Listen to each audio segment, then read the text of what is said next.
Quiero que se fije bien en esta imagen. Guárdela en la memoria porque volveremos sobre ella. Se trata, en efecto, de un carro al galope encontrado en la zona de Tamasjet, al sur de Argelia. Una pintura como otras que iremos viendo, que guarda una estrecha relación con la historia que quiero contarle. Otra historia oficialmente imposible, que no será del agrado de los arqueólogos ortodoxos. Pero la verdad, como usted sabe muy bien, no es patrimonio de nadie. Sígame y juzgue por sí mismo.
Keops, Kefren, Micerinos, el símbolo de Egipto, la última de las 7 maravillas del mundo antiguo, y sobresaliendo como una reina Keops, la gran pirámide.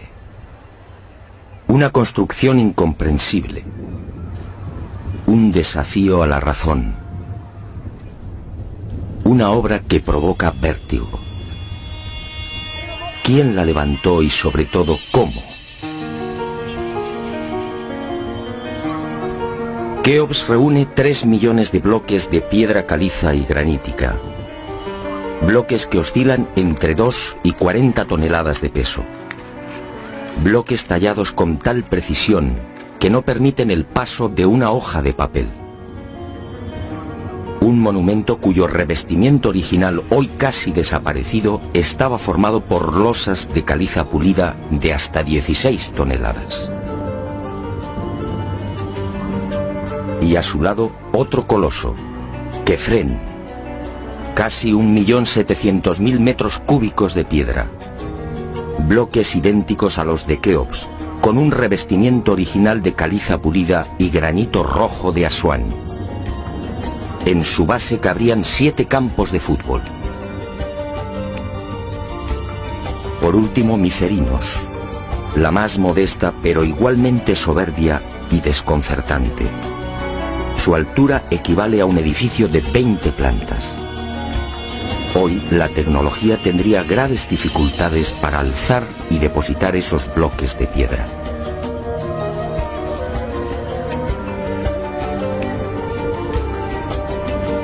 A la vista de estas mareantes cifras, el mundo se pregunta, ¿cómo lo hicieron? Para la arqueología oficial no hay duda.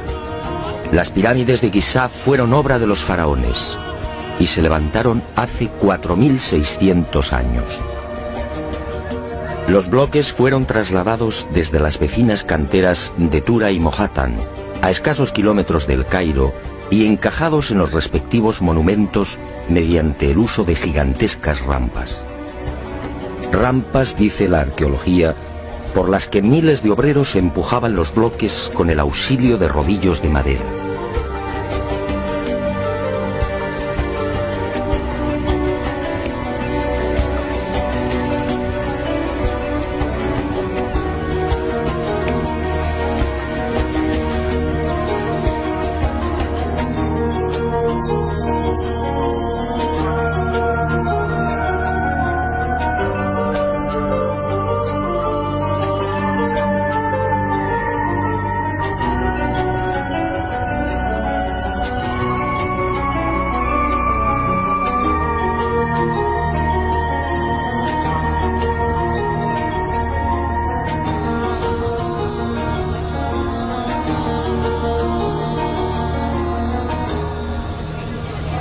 Pero la célebre teoría de las rampas, divulgada en el siglo XX por el arqueólogo alemán Ludwig Borchardt, no termina de convencer a cuantos hemos tenido el privilegio de pisar la meseta de Giza y contemplar estos 3 millones de bloques.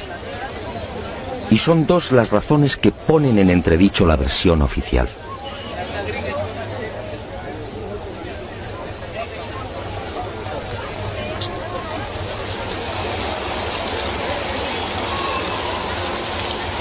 Según los arqueólogos, la Gran Pirámide fue construida por Keops, el faraón que reinó entre los años 2590 y 2567 a.C. Basta un sencillo cálculo para comprobar que en esos 23 años de reinado, los trabajadores tuvieron que mover y elevar hasta las correspondientes hiladas un total de 357 bloques por día. 357 moles de piedra con pesos que oscilan entre 2.000 y 40.000 kilos. 357 gigantescos sillares en 12 horas. Es decir, un bloque cada 2 minutos. Por mucha mano de obra que pudiera reunir Keops, la empresa en cuestión resulta más que dudosa. Y no solo por el arduo problema de organización, sino sobre todo por las evidentes dificultades técnicas a la hora de izar y encajar estos monstruos de caliza, granito y mármol. Los arqueólogos más conservadores se defienden escudándose en lo escrito por Heródoto en el siglo V a.C. Según el padre de la historia, los bloques eran levantados de grada en grada con el concurso de una serie de máquinas formadas por maderos cortos. Esto, al parecer, fue lo que le contaron los sacerdotes durante su visita a Egipto. Pero la narración del escritor griego no constituye un punto de partida sólido y fiable. En el 450 a.C., cuando Heródoto recorre el Nilo, habían transcurrido 2000 años desde la supuesta construcción de la Gran Pirámide por Keops.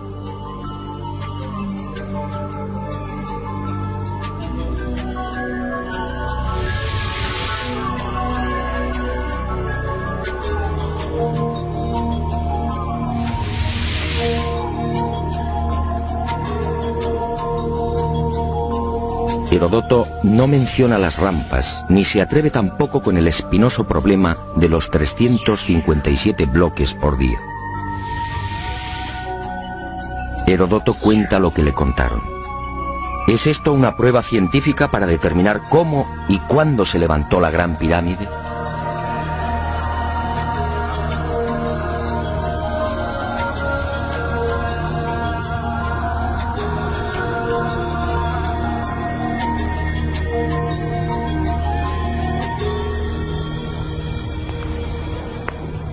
Pero existe una segunda razón de mayor calado que hace dudar de lo establecido por la arqueología.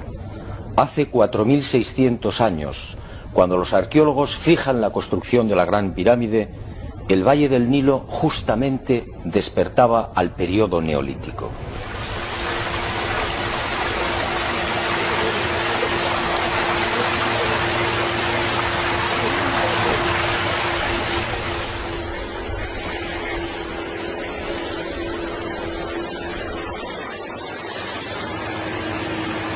En otras palabras, tanto en el sur, en el Alto Egipto, como en las regiones del Fayum y del delta occidental, los habitantes malvivían en chozas de juncos y adobe. Se hallaban todavía en la edad de piedra, con un precario desarrollo agrícola y un incipiente pastoreo. Sus herramientas eran groseras, basadas principalmente en la industria lítica. Sería 3 siglos después, hacia el 2300 a.C., cuando estos pueblos entrarían en la Edad del Bronce. Y surge la primera gran contradicción. Si Egipto cambia la piedra por el bronce en el 2300 a.C. aproximadamente, ¿cómo pudieron levantar la Gran Pirámide 300 años antes? ¿Con qué herramientas? ¿Con qué clase de conocimientos? ¿Cómo explicar semejante salto cualitativo?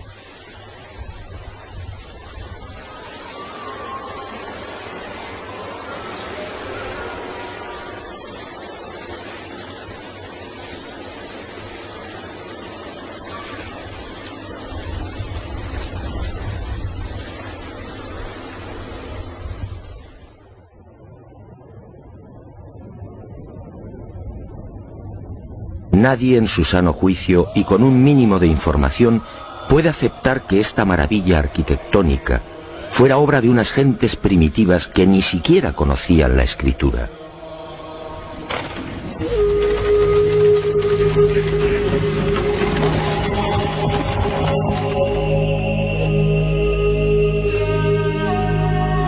El testimonio de Heródoto en efecto deja mucho que desear. Hoy cualquier arquitecto o ingeniero comprende de inmediato las graves dificultades técnicas que debieron superar los constructores de la Gran Pirámide.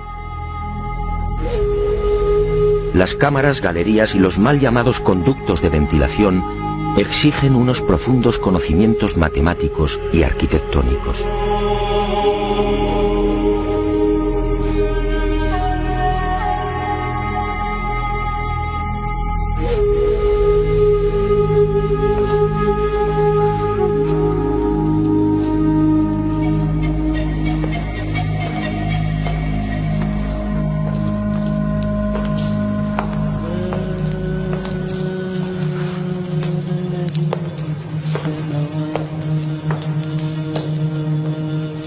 Basta echar un vistazo a las toscas herramientas con las que, según los arqueólogos, se construyeron las pirámides, para comprender que algo falla en esta historia.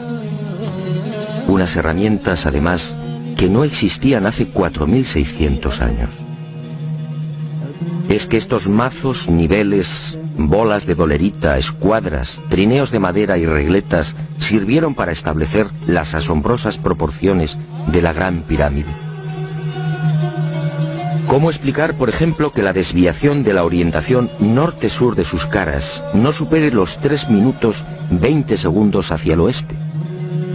¿Cómo explicar la increíble perfección de la angulación de los bloques de revestimiento? Hoy solo podríamos alcanzarla con instrumentos ópticos.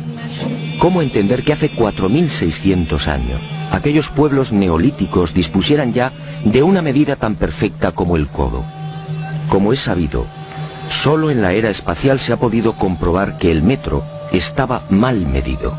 Su longitud en realidad es algo más de lo que siempre habíamos creído. El metro exacto tiene una longitud de 1.047. Pues bien, 2 codos egipcios equivalían exactamente a 1.047. El metro de la era espacial. ¿Cómo lo lograron? Pero las dudas y contradicciones no terminan ahí.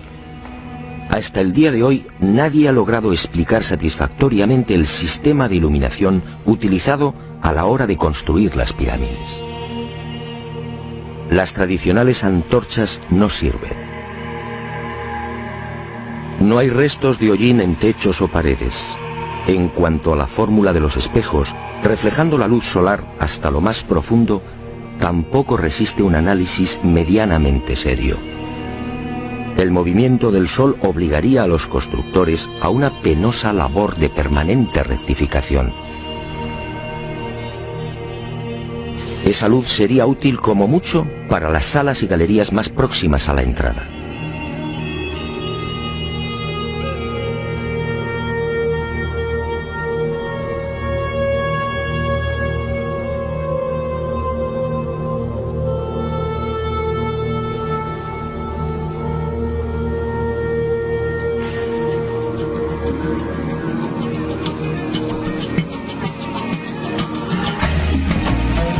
Las explicaciones de los arqueólogos tampoco convencen cuando alguien pregunta por el método utilizado para cortar los enormes bloques de granito. ¿Herramientas de cobre? Eso sería como intentar cortar una mesa de mármol con unas tijeras.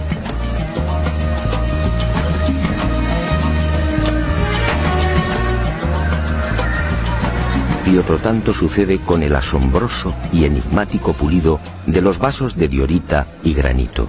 ¿Qué clase de taladro utilizaban para que la cara interior ofrezca el mismo pulido que la exterior? ¿Cómo lo lograban si por las bocas de estos panzudos vasos no cabe siquiera la mano de un niño?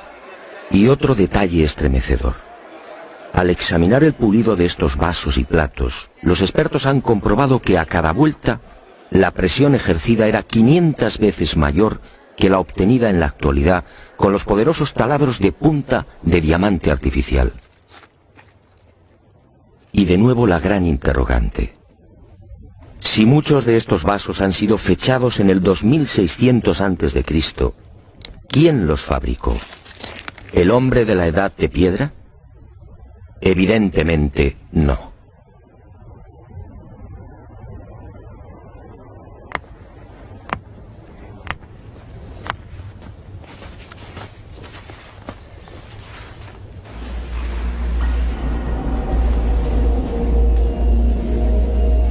¿Y quién fue capaz de un pulido como el que presenta el supuesto sarcófago de la pirámide de Keops? El acabado en el bloque de granito resulta imposible para un hombre del Neolítico. Mientras las esquinas aparecen absolutamente cuadradas, el índice de imperfección de la superficie del sarcófago no llega a 2/10 de pulgada.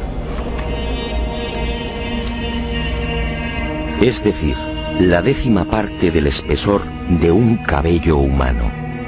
Esa perfección en el trabajo sobre la negra y dura diorita alcanza su máxima expresión en la estatua del citado faraón Kefren, hallada en el Templo del Valle, junto a la pirámide que lleva su nombre. El pulido de la misma es tal que solo cabe el silencio. Nadie sabe, nadie entiende cómo se logró semejante belleza hace 4500 años. ¿Y cómo explicar la técnica empleada para la ejecución de estas perforaciones? Son perfectamente visibles en muchos lugares del Egipto faraónico. Aquí, en la entrada real de la pirámide de Keops, tenemos una muestra. Para la arqueología no hay misterio. Estos orificios, dicen, se conseguían mediante la introducción en la piedra de un cilindro hueco que al girar cortaba el granito. Pero al examinar la espiral grabada en el interior, algo no concuerda con la versión oficial. La distancia entre línea y línea es de 2.5 milímetros.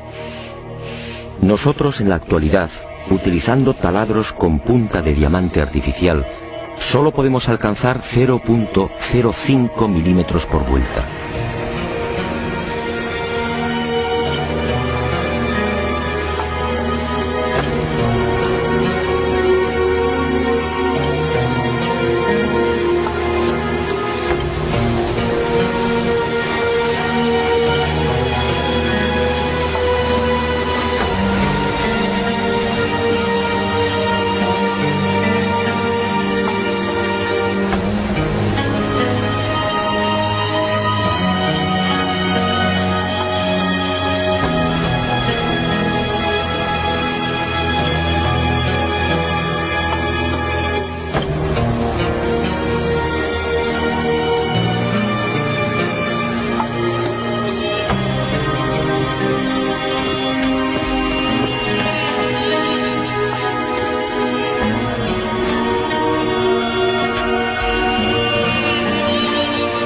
cómo desarrollaban aquellos primitivos egipcios semejante presión y fuerza con un simple cilindro hueco.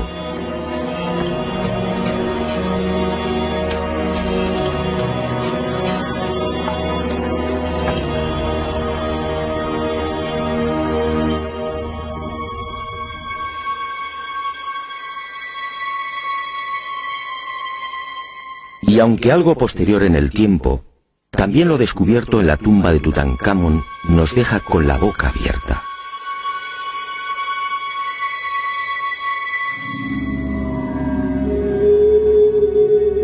Cuchillos inoxidables, sandalias y manoplas de oro,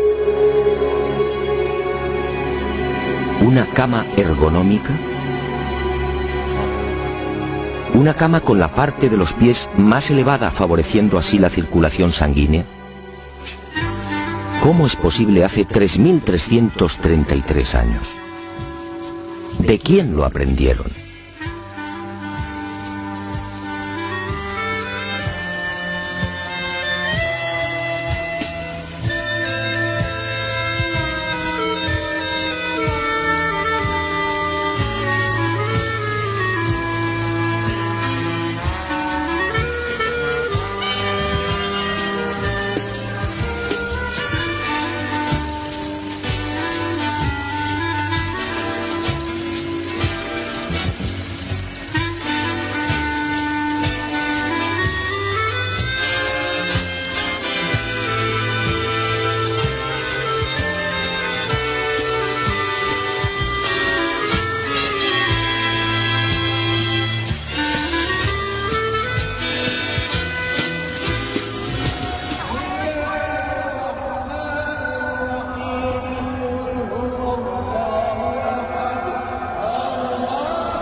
Hoy, francamente, son muy pocos los que creen en la versión oficial. Hace 4.600 años, los pueblos que habitaban esta región no estaban en condiciones de imaginar siquiera este portento arquitectónico. Pero entonces, ¿quién levantó las pirámides?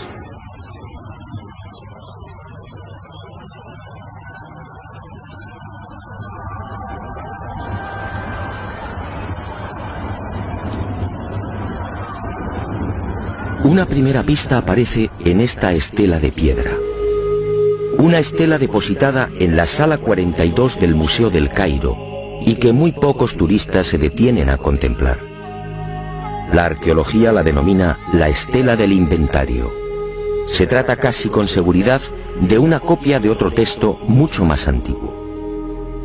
En ella se lee un párrafo demoledor que deja sin argumentos a los arqueólogos.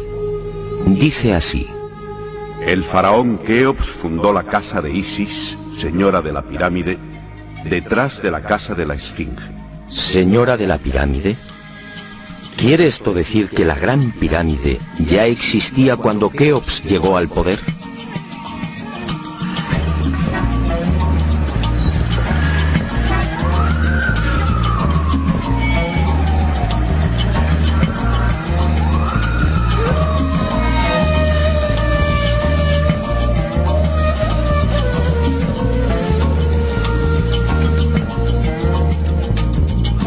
La segunda pista, mucho más espectacular, se encuentra a casi 3.000 kilómetros del Cairo. Y hacia allí nos dirigimos.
Este papiro, o lo que queda de él, recibe el nombre de Canon de Turín.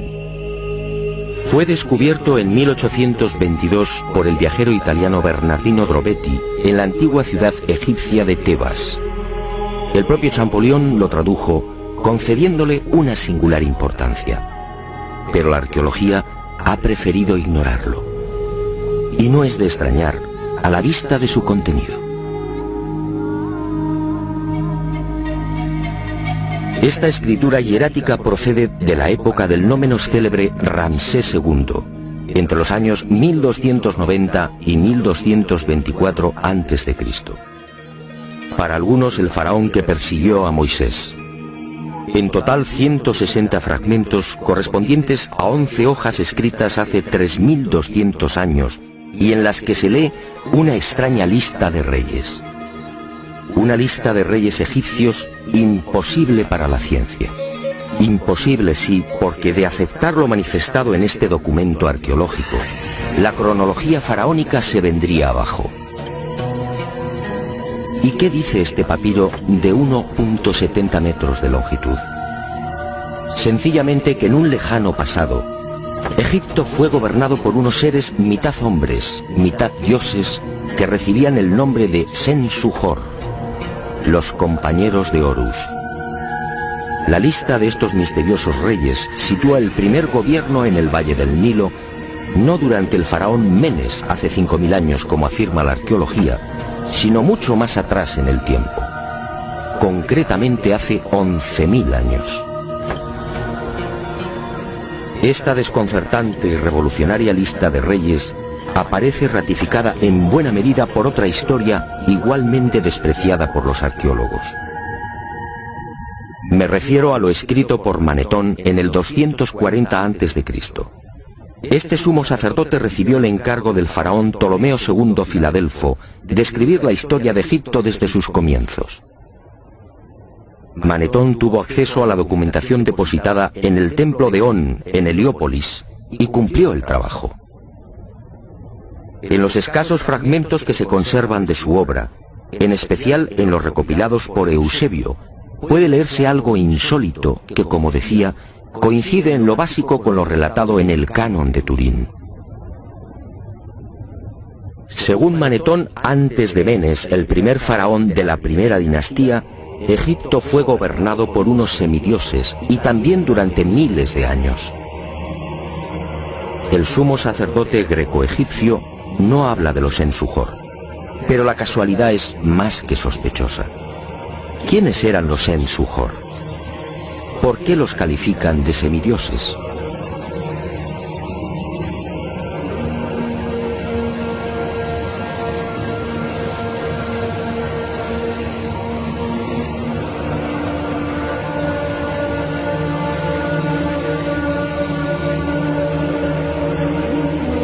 Para los arqueólogos más conservadores, los Sen-Suhor y la información suministrada por Manetón son pura fantasía. Y aparentemente tienen razón.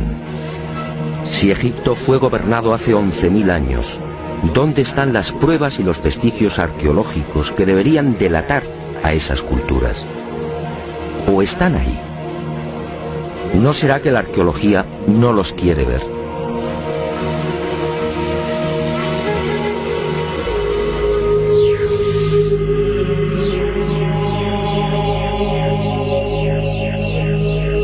El presente descubrimiento se debe al investigador español Manuel Delgado. Él fue el primero en percatarse de lo que guarda el nuevo Museo Nubio. Todo un hallazgo que ofrecemos en primicia y que una vez más nos hace dudar de la cronología oficial. Este huevo de avestruz fue descubierto en la tumba 96 del cementerio 102 en Nubia por el arqueólogo inglés Cecil Malaby Firth. El hallazgo tuvo lugar en 1907, pero dada su naturaleza, fue silenciado. Alguien dibujó sobre él y lo depositó junto al cadáver. Evidentemente se trataba de un objeto muy querido por el difunto. En una de las superficies pueden apreciarse los dibujos de un avestruz y algunas plantas. En la opuesta, oh sorpresa, otra escena imposible. El curso del río Nilo y las siluetas de unas construcciones muy familiares: las 3 pirámides de la meseta de Giza. El hallazgo de este huevo de avestruz no tendría mayor importancia, de no ser por un pequeño gran detalle. Según los investigadores, los restos humanos de la citada tumba 96 se remontan a la cultura Nagada I, es decir, alrededor de 7000 años. 7000 años. Algo en efecto no cuadra. Si la arqueología afirma que las pirámides de Giza fueron levantadas hace 4600 años, ¿cómo es que aparecen dibujadas en una sepultura de hace 7000? Pero las pruebas que apuntan a un pasado mucho más remoto de lo que pretende la egiptología no terminan ahí. En 1991 volvió a encenderse la polémica. Esta vez el protagonista fue Abu el-Hol, el padre del terror, nombre dado por los naturales de la región a la mítica esfinge.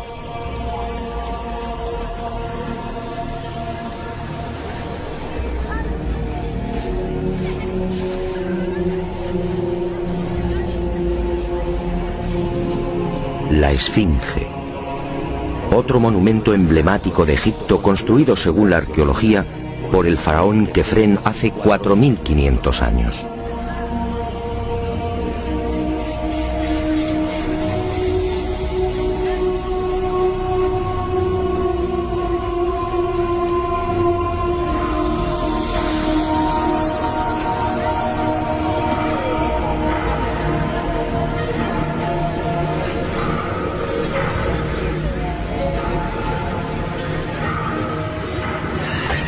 Lo que hoy podemos contemplar tiene escasa relación con la estampa original. En el pasado se hallaba totalmente pintada. El cuerpo de león en rojo y el tocado de la cabeza en azul, con rayas horizontales en amarillo. Portaba una barba postiza y por delante de esa barba aparecía una estatua a tamaño natural. Durante la invasión de los mamelucos, la esfinge fue cañoneada y la nariz destrozada. 4500 años. ¿Por qué la arqueología sitúa la construcción de la esfinge en esa época? En primer lugar, por el parecido del rostro con algunas de las estatuas de Kefren, y además por el hecho de hallarse muy próxima al templo funerario de dicho faraón. Aunque parezca increíble, eso es todo.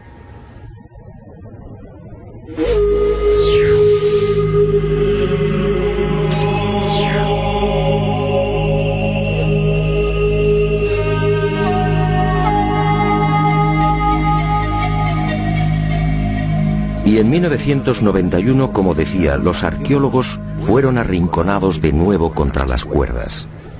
Un equipo de la Universidad de Boston, dirigido por el geólogo Robert Scotch, dio a conocer un estudio que retrasaba la construcción de la esfinge en varios miles de años.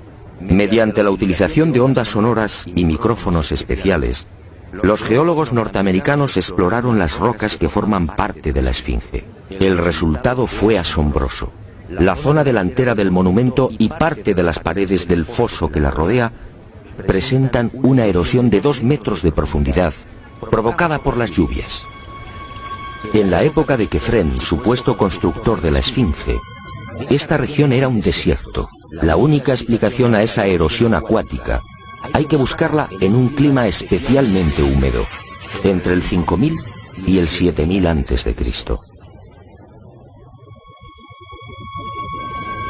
Casi mágicamente hemos llegado a un punto que ya fue contemplado en uno de los anteriores capítulos de este planeta encantado. ¿Recuerda?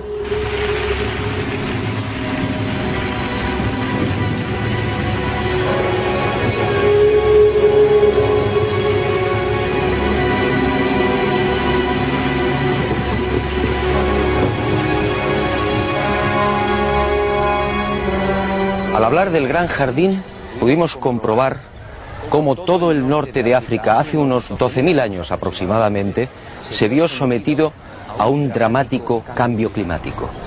En otras palabras, la Universidad de Boston acertó.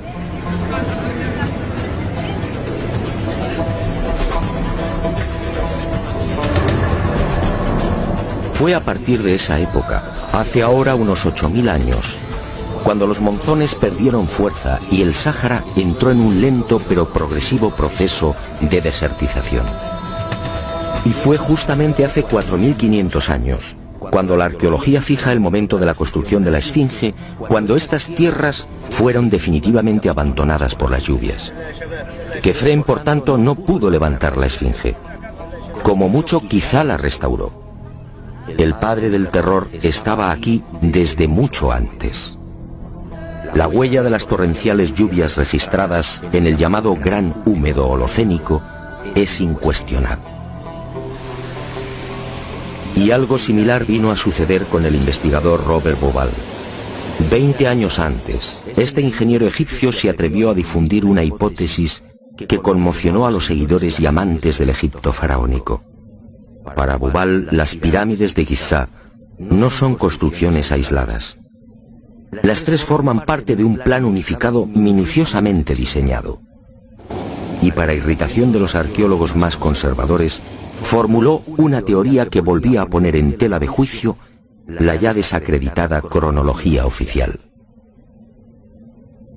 La tesis de Bauval es conocida como la correlación de Orión, es decir, el asombroso parecido en la disposición de Keos, Quefren y Micerinos respecto a las tres estrellas que forman el cinturón de Orión. Basta trazar una línea entre las tres pirámides y otra entre las estrellas del cinturón para observar que sendas ubicaciones son casi idénticas. Casi idénticas, sí, pero no iguales. El ángulo de las pirámides es de 172 grados y el de las estrellas de Orión en la actualidad de 181. Bauval se percató de esta pequeña diferencia y tuvo una genial intuición. Con la ayuda de las computadoras retrocedió en la historia y descubrió que la alineación de las estrellas del cinturón de Orión coincidía con la de las pirámides hace 12.500 años. No son demasiadas coincidencias. Por un lado, la geología demuestra que la Esfinge tuvo que ser construida en pleno Gran Húmedo, es decir, hace más de 9.000 años.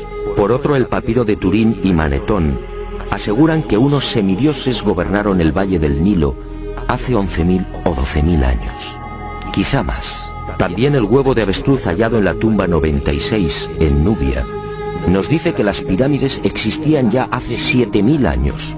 Y la tesis de Bauval pone punto final, insistiendo de nuevo en esa misteriosa fecha. 12.500 años.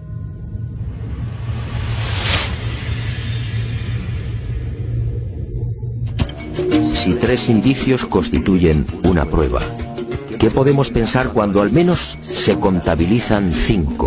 5 indicios, sí, de momento.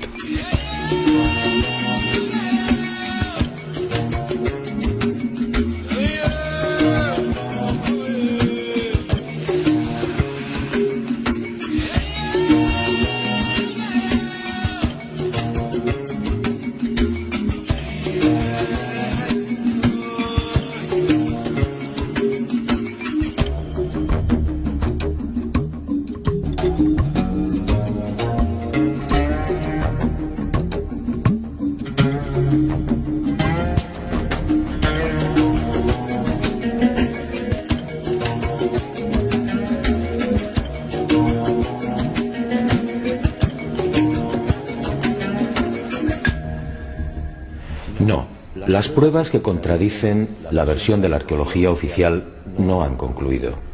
¿Recuerda usted esta pintura? Fue descubierta en el Tassili argelino.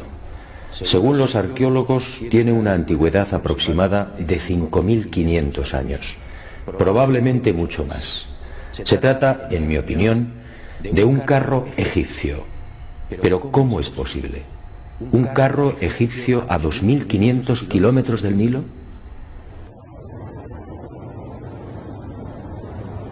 ¿Un carro egipcio antes de que existiera Egipto?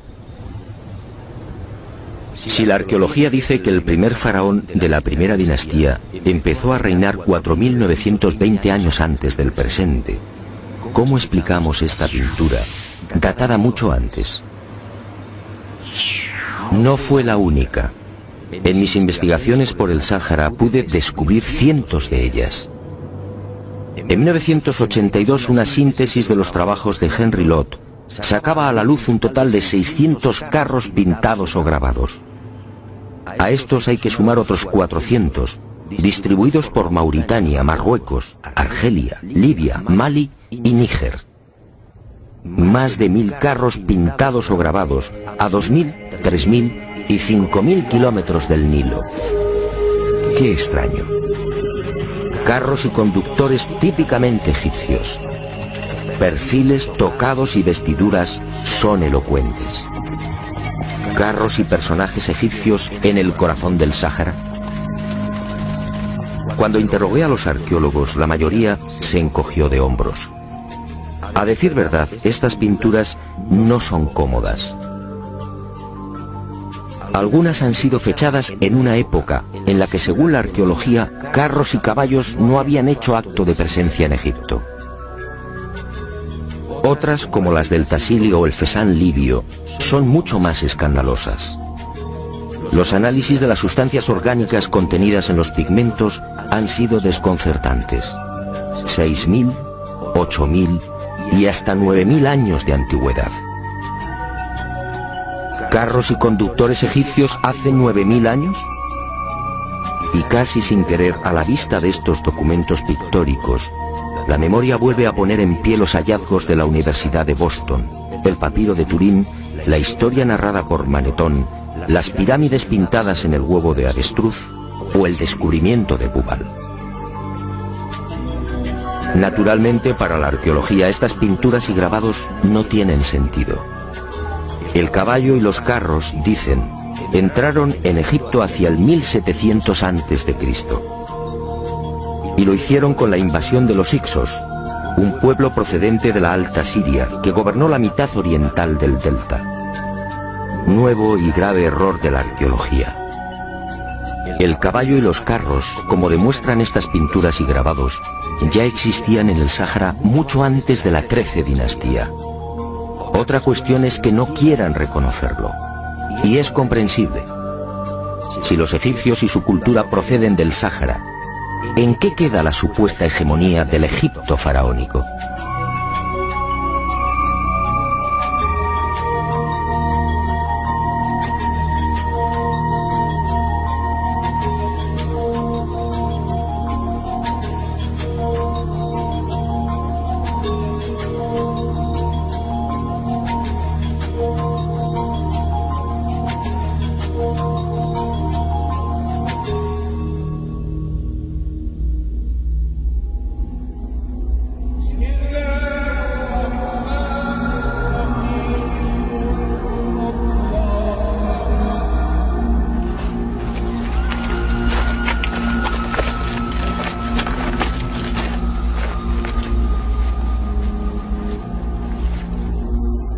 Pero las imposibles pinturas egipcias en el Sáhara, a 2500 kilómetros del Nilo, no se limitan a carros al galope.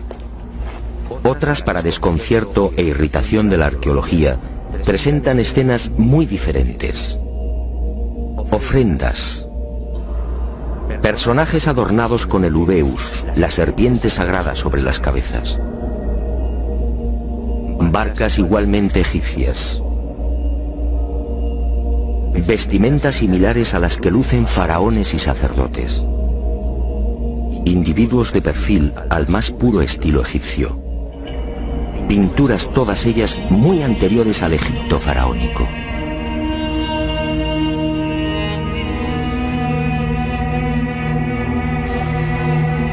¿Barcas egipcias en pleno desierto? Si estas pinturas, como aseguran los confusos y confundidos arqueólogos, fueran tan solo el testimonio de la influencia de la 18 dinastía en esta remota parte del Sáhara, ¿cuál sería el sentido de las mismas? En esa época, durante la 18 dinastía, hace 3500 años, esta zona era un desierto idéntico al que ahora vemos. ¿Barcas en un infierno de piedra y arena? ¿Y por qué ignoran la datación? Si estas pinturas se remontan a 9000 años, entonces las barcas sí están justificadas. En esa época, como se recordará, El Sáhara era un jardín, con ríos tan anchos y caudalosos como el actual Amazonas. Pero las extrañas coincidencias van más allá. En esta tumba, a lo largo de más de 120 metros, hace 3100 años, Ramsés III mandó pintar lo que se conoce como el Libro de las Puertas, una especie de cartografía del más allá, una síntesis de la religión del inframundo, la religión del río infernal, la religión que partió del Sáhara y que posteriormente, con las migraciones, apareció entre los guanches, los íberos y los etruscos. ¿Casualidad? ¿Y qué decir de los cientos de representaciones de la vaca sagrada Hathor, del buey Apis o del carnero Amón, todos egipcios con el disco solar entre los cuernos? ¿Cómo explicar que estas mismas imágenes podamos encontrarlas en las pinturas y grabados rupestres de Marruecos, Libia o Argelia? Grabados y pinturas, no lo olvidemos, de 9.000, 10.000 y 12.000 años de antigüedad, es decir, muy anteriores a los bóvidos egipcios. Para el que lo quiera ver, está muy claro. El dios Sol o Amón-Ra de los egipcios, el Achamón de los guanches o el Baal-Jamón de los fenicios tienen un origen común: el profundo y olvidado Sáhara.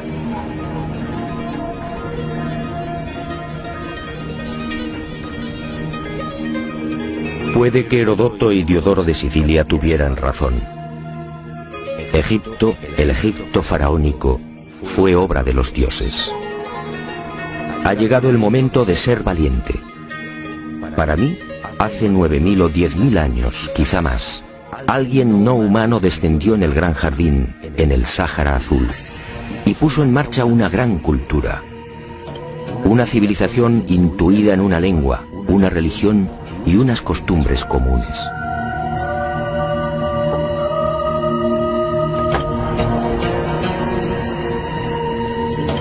Esos seres, esos dioses de cabezas redondas pintados en Tassili, podían proceder de Orión.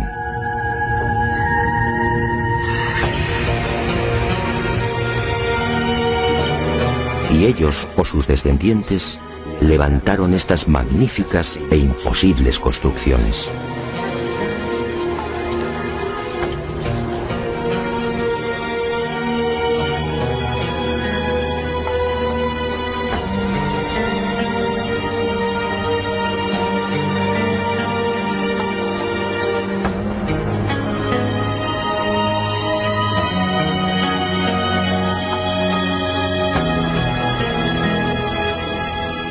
¿Cree usted que se trata de un sueño?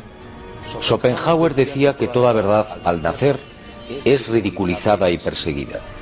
Demos tiempo al tiempo. Algún día el hombre se verá obligado a escribir de nuevo la historia.